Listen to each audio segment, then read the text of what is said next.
Medical ইন্স্যুরেন্সের একটা top up insurance হয়, এই ম্যাটারটা একটু যদি বলেন। 10 লাখে আপনার বেস আছে, ওর মধ্যে আপনি 90 লাখ অবধি টপ আপ নিতে পারেন। টপ আপ কীরকম ওয়ার্ক করবে? ফার্স্ট আপনার যে বেস পলিসি আছে ওটার টাকা ইউজ হয়ে যাবে, মানে 10 লাখ টাকা ইউজ হয়ে যাবে। তারপরে যেটা টপ আপে ভ্যালিউ আছে ওটা আপনি ইউজ করতে পারবেন। লেকিন এর ক্যাচ এটা আছে কি আপনার ফার্স্ট 2 ইয়ার্স যখন আপনি টপ আপ নেবেন, আপনার কোনো ওর মধ্যে প্রি এক্সিস্টিং ডিজিজে আপনি কোনো ক্লেম পাবেন না। অ্যাক্সিডেন্টাল হবে, আপনার টপ আপ হিট করতে পারে।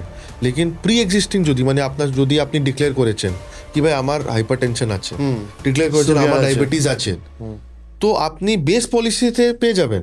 লেকিন আপনি টপ আপের 2 সাল আপনার ওয়েটিং লাগবে।